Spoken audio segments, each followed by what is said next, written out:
Hello students, आज हम शुरू करने जा रहे हैं क्लास 11th का यूनिट 2 का सेशन 2। हमने प्रीवियस वीडियो में यूनिट 2 का सेशन 1 स्टडी किया था। आज हम सेशन 2 उसका कंप्लीट करेंगे। तो जो हम यूनिट पढ़ रहे हैं वो प्रोसेस ऑफ क्रेडिट एप्लीकेशन, मतलब प्रीवियस वीडियो में हमने डिटेल में पढ़ा था कि क्रेडिट क्या है, इसका इंपॉर्टेंस क्या है बिजनेस में और ये क्यों ज़रूरी है। तो आज हम सेकेंड सेशन जो है उसमें ये पढ़ेंगे कि credit checks and getting authorization क्या है। मतलब देखो, इस चैप्टर को मैं सिंपल लैंग्वेज में अगर कन्वर्ट करूँ तो सिंपल मतलब है कि हमने जब किसी को उधार देना है तो हमें चेक करना पड़ता है कि उसकी फाइनेंशियल कंडीशन कैसी है, कल को वो उधार वापस कर सकता है या नहीं। ऐसा ना हो कि हम देते रहें और वो कल को पैसे ही वापस ना करे या उधार अपना लौटाए ना, तो इस तरह तो हमारा लॉस होता रहेगा। तो इस चैप्टर में हम इसको डिटेल में पढ़ेंगे। तो एक छोटा सा हर बार की तरह एक छोटा सा कोट है, only you can change your life, no one can do it for you. देखो, हर किसी का एक सपना होता है अपनी लाइफ को लेके, हम अपनी लाइफ इस तरह जीना चाहते हैं या ये सक्सेस चाहिए। उसके लिए हमें खुद ही मेहनत करनी है, कोई हमारे लिए मेहनत नहीं करेगा। और आप अपनी लाइफ की सक्सेस या ना सक्सेस होने का रिस्पॉन्सिबिलिटी सिर्फ आपकी है और सिर्फ आपकी। तो सेशन शुरू करते हैं। फर्स्ट क्वेश्चन जो है वो है, what is the meaning of credit check. Credit check का मतलब क्या है? It is a search by the retailer to evaluate a customer's credit worthiness. After the credit check, the retailer is able to access whether the customer can handle his or her money matters and fulfill the requirements for credit. बहुत simple भाषा में मैं इसको आपको समझाती हूँ। इसमें retailer ये सर्च करता है और ये इवेलुएट करता है कस्टमर के बारे में कि वो उसका फाइनेंशियल कंडीशन कैसा है।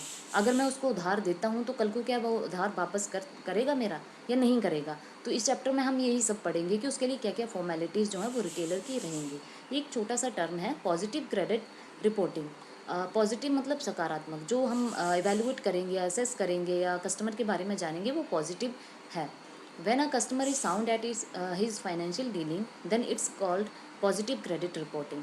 जब हमें ये पता चलता है कि हमारा जो कस्टमर है उसकी फाइनेंशियल कंडीशन, मतलब अच्छा कमाता है, अच्छी उसकी डीलिंग है, कहीं पैसे लेता है तो टाइम पे वापस करता है, तो इसको हम पॉजिटिव क्रेडिट रिपोर्टिंग कहते हैं। और हमारे बिजनेस के लिए पॉजिटिव क्रेडिट रिपोर्टिंग ही इंपॉर्टेंट है। अगर नेगेटिव आती है तो हम उसको क्रेडिट सेल नहीं करेंगे। सेकेंड क्वेश्चन है, what are the needs for credit checking. अब हम अगर हमें भी किसी को उधार देना है तो हमें भी उसका चेक करना पड़ेगा, तो उसकी ज़रूरत क्या है। There is need for credit check as it helps the retailer to assess if a customer is credit worthy. Reasons और नीड फॉर क्रेडिट चेक, ये रिटेलर को मदद करता है कि कस्टमर का फाइनेंशियल कंडीशन कैसा है, वर्दी है, मतलब वो कस्टमर अपने टाइम पे पैसे वापस दे सकता है या नहीं, और इसके कारण ये हैं। नंबर 1 जो है वो credit need helps the retailer and customer.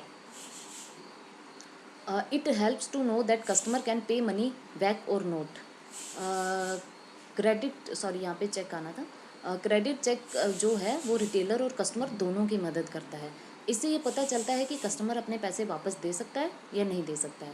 Second point है, credit form should run the credit check on customers any time when customer apply for loan. जब भी कस्टमर अप्लाई करेगा लोन के लिए तो जो क्रेडिट फर्म है, जो रिटेलर है, वो क्रेडिट चेक करेगी। थर्ड जो है, a credit check gives information about the customer. Credit check जो है वो कस्टमर के बारे में इंफॉर्मेशन देता है, हमें पता चल जाता है कस्टमर के बारे में कि उसकी फाइनेंशियल कंडीशन कैसी है। When customer applying for credit, retailer या लेंडर, लेंडर मतलब उधार देने वाला जो लेंड करेगा उसको money, ask the customer to show his credit file. Credit file एक फॉर्मेट रहेगा। जब उसको क्रेडिट चाहिए होगा तो जो कस्टमर अप्लाई करता है तो रिटेलर या लेंडर जो है वो कस्टमर को वो फाइल दिखाने के लिए कहता है या कंप्लीट करने के लिए।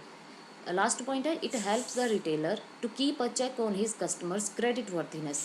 ये रिटेलर की मदद करते हैं, पॉइंट हम पहले डिस्कस कर चुके हैं आई थिंक।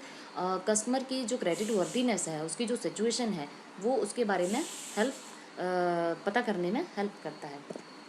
थर्ड क्वेश्चन है, what is the procedure for credit check on a prospective customer. Prospective मतलब हमारा टारगेट कस्टमर जिसको हमने क्रेडिट देना है, तो उसके लिए प्रोसेस क्या रहेगा या एक रिटेलर को क्या क्या फॉर्मेलिटीज़ करनी पड़ेंगी वो देखते हैं। Before offering credit, the retailer get a credit application form filled in and signed by customer. The information to be collected from customer for credit check as follows. तो क्रेडिट ऑफ़र करने से पहले जो रिटेलर है वो एक application form लेता है जो कि कस्टमर के द्वारा भरा होता है और उसके साइन होते हैं उसके ऊपर। ये जो फॉलोइंग इन्फॉर्मेशन है ये उसमें रहेंगी। Information, signature and employment. Information में आएगा, in order for the retailer to do a complete credit check on a customer they will need the customer's permission. Customer के बारे में जानने के लिए उसकी परमिशन चाहिए। ऑब्वियसली कस्टमर बताएगा तभी रिटेलर को पता चलेगा। सिग्नेचर, जब हम कोई अ signature on credit application form means that a customer has read and understood all the terms and conditions and agrees with them. जब हम सिग्नेचर किसी चीज़ पे कर देते हैं किसी फॉर्म पे, तो हम ये माना जाता है कि ये ऊपर जो भी टर्म्स एंड कंडीशंस लिखी हुई हैं उनसे हम एग्री करते हैं, तो सिग्नेचर मस्ट है। Employment, accurate employment information of the customer allows the retailer to take a look into the customer's employment history. देखो, किसी को पैसे देने हैं तो ये तो देखना ही पड़ेगा वो क्या कमाता है क्या नहीं, तो उसकी जानकारी तो रिटेलर को चाहिए। ऐसा ना हो कि वो घर ही बैठा हो आपसे सामान उधार लेता रहे, पैसे चुकाने की उसकी कैपेबिलिटी ना हो, कल को आपकी गुड्स तो गई, साथ में पैसे भी गए और कस्टमर भी गया, तो ये लॉस जो है वो होगा। तो इसलिए हमें एम्प्लॉयमेंट का पता होना चाहिए, कस्टमर करता क्या है। नेक्स्ट क्वेश्चन है, what are the steps to follow before granting credit. Finally जब हमने उसको उधार देना है तो उसके लिए क्या स्टेप्स हमें फॉलो करने हैं। बहुत सिंपल से स्टेप्स हैं। A firm should follow a structured process for this. एक स्ट्रक्चर्ड प्रोसेस होता है, जो भी फर्म है, रिटेलर है, उसका एक प्रोसेस होगा जो वेल प्लान्ड होगा, स्ट्रक्चर्ड होगा, मतलब एक अच्छा सा एक रूटीन उसने फॉलो किया होगा। तो फर्म जो है ये फॉलोइंग स्टेप जो है उसमें इंक्लूड करता है। क्रिएट क्रेडिट पॉलिसी, सबसे पहले तो वो क्रेडिट पॉलिसी जारी करेगा। ऑब्वियसली वो जारी करेगा तभी कस्टमर को पता चलेगा, तभी जो है आगे का प्रोसेस शुरू होगा। सेकेंड है, customer must complete the credit application. जो भी जब कस्टमर अप्लाई करता है लोन के लिए, तो जो भी उसने क्रेडिट एप्लीकेशन भरना है वो कंप्लीट होना चाहिए, इन्फॉर्मेशन एक्यूरेट होनी चाहिए, हमें उसके बारे में डिटेल्ड जानकारी जो है वो होनी चाहिए। हमें किसी भी हालत में अपने कस्टमर को खोना नहीं होता है, मतलब हमें ये पहले ही फाइंड आउट कर लेना चाहिए कि कस्टमर ठीक है नहीं है, राइट। देन लास्ट पॉइंट है, set credit limits and payment terms. Obviously credit इतना दे सकते हैं इतने टाइम में, नहीं तो वो तो कितना भी डिमांड कर सकता है या कितनी भी गुड्स आपसे लेता रहेगा, तो ये सब जो है उसमें शर्तें रहेंगी। और पेमेंट टर्म्स का मतलब है कि आपको पेमेंट कितने टाइम में किस किस इंस्टॉलमेंट में करनी है। एग्जाम्पल एक स्टडी कर लेते हैं। आप जब कार लेते हैं तो कार का एक लमसम अमाउंट दे देते हैं, पूरी फॉर्मेलिटीज़ करते हैं, आप फॉर्म्स भरते हैं, आप अपने बैंक के साथ उसको कनेक्ट करवाते हैं जहाँ से आपकी इंस्टॉलमेंट जाती है।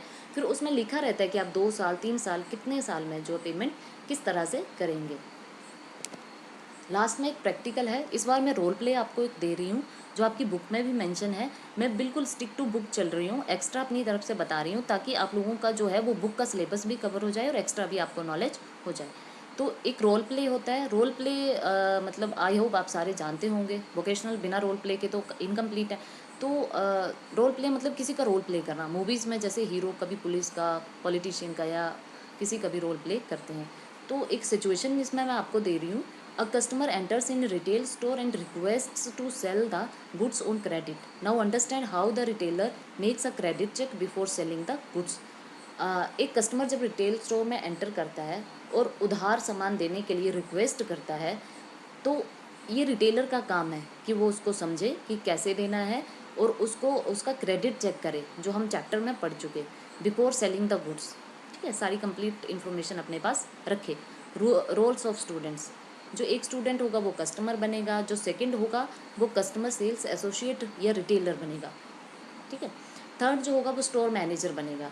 तो इसमें कस्टमर का जो है वो बहुत बड़ा रोल रहेगा आप, और सेल्स एसोसिएट का। स्टोर मैनेजर जो है वो इसको असिस्ट करेगा, दोनों बैठ के उसकी बात सुनेंगे, उसको क्या चीज़ें खरीदनी है, किस तरह का लोन चाहिए, कितने टाइम के लिए उसको गुड्स ऑन क्रेडिट लेनी है। Finish the play within time allotted to you, discuss the learning from the activity and sorry the 2 बार रिपीट हो गया, the points to be covered. Role play ख़त्म करने के बाद विद इन अ टाइम, जो आपको टाइम दिया जाएगा या आप अपना टाइम सेट करेंगे, आप अपने फ्रेंड्स के साथ भी कर सकते हैं, और जो आपने यहाँ से सीखा वो डिस्कस करेंगे और क्या क्या पॉइंट्स आपने देखे उनको कवर करेंगे। आप एक नोटबुक पेन लेके भी उसको नोट डाउन कर सकते हैं। Thank you and happy learning.